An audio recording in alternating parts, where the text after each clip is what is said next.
सभी बच्चों को मेरा नमस्कार। आज हम वाक्य भेद पढ़ेंगे। पहले हम वाक्य पढ़ चुके हैं, तो आज हम वाक्य भेद पढ़ेंगे। सभी बच्चे ध्यानपूर्वक सुनेंगे। बहुत ही महत्वपूर्ण चैप्टर है जो बोर्ड परीक्षा में इसमें से 3 या 4 क्वेश्चन पूछे जाते हैं, 4 नंबर के। तो सभी बच्चे इस टॉपिक को ध्यानपूर्वक पढ़ेंगे और समझने की कोशिश करेंगे। तो सबसे पहले देखते हैं हम कि वाक्य है क्या। तो मनुष्य के विचारों को पूर्णता से प्रकट करने वाला शब्द समूह, जो मनुष्य होता है उसके विचारों को पूर्ण रूप से प्रकट करने वाले शब्द समूह जो व्यवस्थित हो, माने क्रम से हो, वाक्य कहलाता है। वाक्य सार्थक शब्दों का व्यवस्थित रूप है।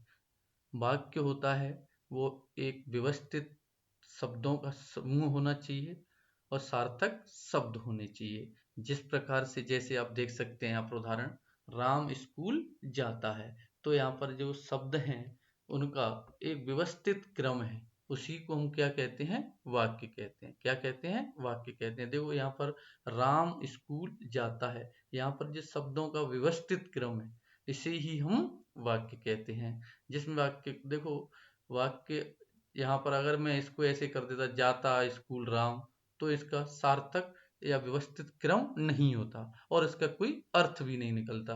तो इसीलिए वाक्य एक व्यवस्थित शब्दों का, सार्थक शब्दों का एक व्यवस्थित क्रम होना चाहिए।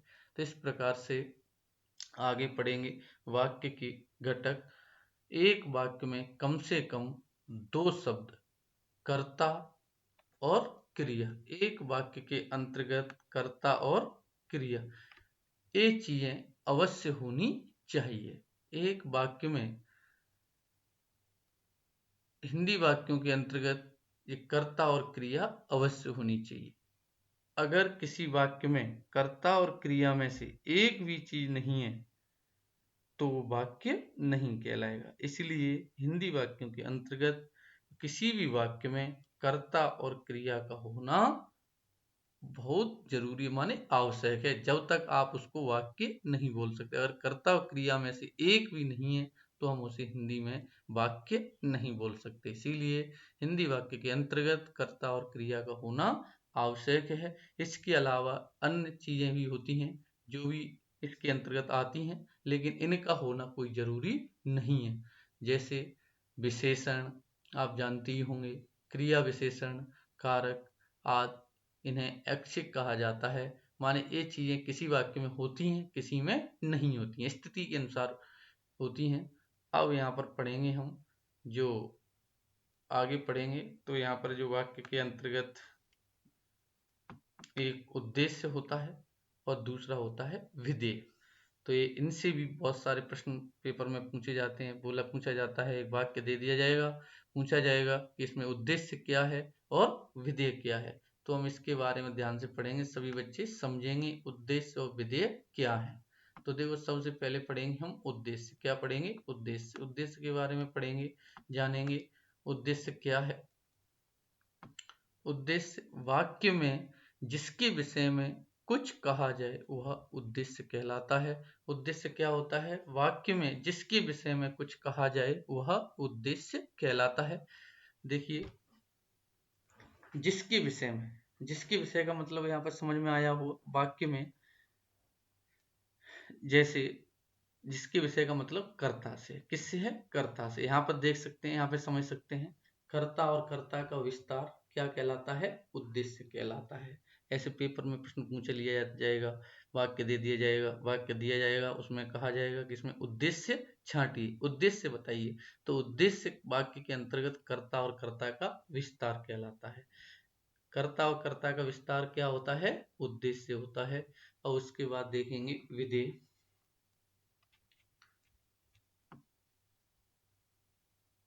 विधेय क्या होता है इसके बारे में जानेंगे। उद्देश्य के बारे में जो कुछ कहा जाए वह विधेय कहलाता है। क्या कहलाता है? विधेय कहलाता है। उद्देश्य के विषय में जो कुछ भी कहा जाए वह क्या कहलाता है? विधेय कहलाता है। क्या कहलाता है? विधेय कहलाता है। उद्देश्य के विषय में जो कुछ भी कहा जाए वह क्या कहलाता है? विधेय कहलाता है। जैसे कि यहाँ पे देख सकते हैं, यहाँ पे समझ सकते हैं, क्रिया प्लस क्रिया का विस्तार विधेय के अंतर्गत आता है। कर्म प्लस कर्म का विस्तार विधेय के अंतर्गत आता है। अन्य कारकीय पद और उनका विस्तार, ये सारे विधेय के अंतर्गत आते हैं। तो अब हम यहाँ पर समझ चुके होंगे कि उद्देश्य क्या है। उद्देश्य कर्ता और कर्ता का विस्तार होता है। विधेय क्या है? विधेय क्रिया और क्रिया का विस्तार होता है। कर्म प्लस कर्म का विस्तार होता है। अन्य कार्य के पद और उनका विस्तार होता है। ये होता है विधेय। तो हम सभी बच्चे ध्यानपूर्वक सुन रहे होंगे और समझे भी होंगे। अगर कोई भी प्रॉब्लम आए तो मेरे से डिस्कस कर सकते हो। उद्देश्य और विधेय इस प्रकार, उद्देश्य और विधेय के बारे में कुछ उदाहरण हैं, इस प्रकार से इनको समझ सकते हैं। देखो, तो मोहन स्कूल जाता है। मोहन स्कूल जाता है। अब हम सबसे पहले देखेंगे कि यहाँ पर उद्देश्य क्या है। उद्देश्य क्या है? तो देखो, यहाँ पर देखा हमने कि मोहन, मोहन क्या है? यहाँ पर एक कर्ता है। मोहन क्या है? करता है। करता है तो मोहन क्या कहलाएगा? उद्देश्य। मोहन यहाँ पर क्या हुआ? उद्देश्य हुआ। अब यहाँ पर हमने देखा इस वाक्य के अंतर्गत स्कूल क्या है? स्कूल कर्म है और जाता क्या है? क्रिया है। और है क्या है? क्रिया का विस्तार है। तो यहाँ पर अब हमने पता लगा लिया। सबसे पहले तो हमको ये पहचानना भी पड़ेगा कि इसमें कर्ता क्या है, कर्म क्या है, क्रिया क्या है। अब देखो, हम यहाँ पर पता लगा लिया कि मोहन करता है, स्कूल यहाँ पर कर्म है, जाता यहाँ पर मुख्य क्रिया है और है क्रिया का विस्तार है। तो यहाँ पर अब हम देखेंगे कि जो मोहन है वो उद्देश्य है। मोहन क्या है? यहाँ पर उद्देश्य है, क्योंकि कर्ता और कर्ता का विस्तार उद्देश्य में आता है। तो इसमें कर्ता का कोई विस्तार है नहीं, तो छोड़ो। अगर नहीं है तो कोई भी दिक्कत नहीं है। तो यहाँ पर जो मोहन है वो क्या हुआ? उद्देश्य हुआ। और ये सारा का सारा क्या हुआ? विधेय हुआ। तो इस प्रकार से हम समझ सकते हैं। पेपर के अंतर्गत वो रेखांकित कर सकता है, इसको ऐसे स्कूल जाता है, ये क्या है? उद्देश्य है या विधेय है? तो हम यहाँ पर स्कूल जाता है क्या है? विधेय है। और आसानी से बता सकते हैं। ऐसे ही दूसरा एक और उदाहरण देख सकते हैं। यहाँ पर एक और एग्जाम्पल दिया हुआ है। पुलिस ने चोर को पीटा। पुलिस ने चोर को पीटा। तो अब यहाँ पर हमको देखना है कि उद्देश्य क्या है और विधेय क्या है। तो देखिए, यहाँ पर जो पुलिस है, पुलिस क्या है? स्वयं करता है। और ने क्या है? कर्ता का विस्तार है। ने क्या है? कर्ता का विस्तार है।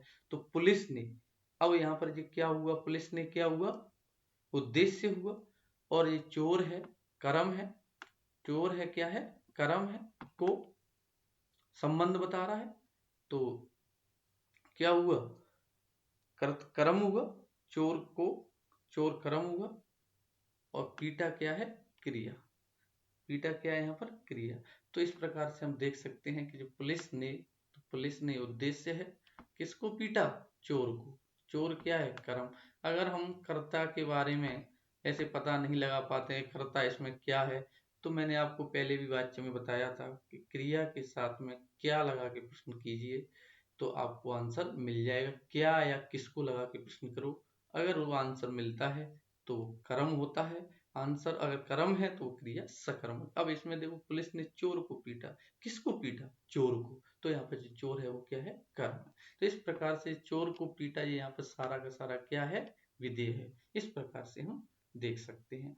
अब यहाँ पर एक और प्रश्न दिया हुआ है, इसको भी देख लो। माता जी ने शीला को एक साड़ी दी। माता जी ने शीला को एक साड़ी दी। तो देखो, अब यहाँ पर जो साड़ी देने का कार्य कौन कर रहा है? माता जी।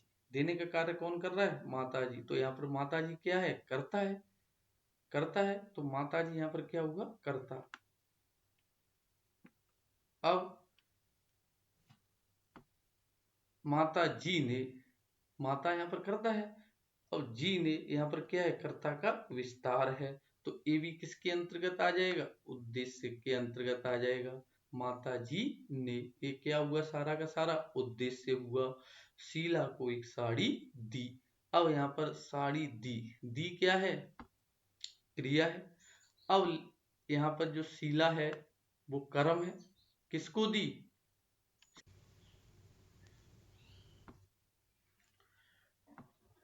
माता जी ने शीला को एक साड़ी दी। तो यहाँ पर जो माता जी है वो क्या हुआ, उद्देश्य हुआ। शीला को एक साड़ी दी, ये सारा का सारा क्या हुआ, विधेय हुआ। क्योंकि इसमें दो कर्म है, जरूरी नहीं है कि एक ही कर्म हो, एक ही क्रिया हो, एक से अधिक भी हो सकते हैं। तो यहाँ पर जो शीला को एक साड़ी दी क्या है, विधेय है।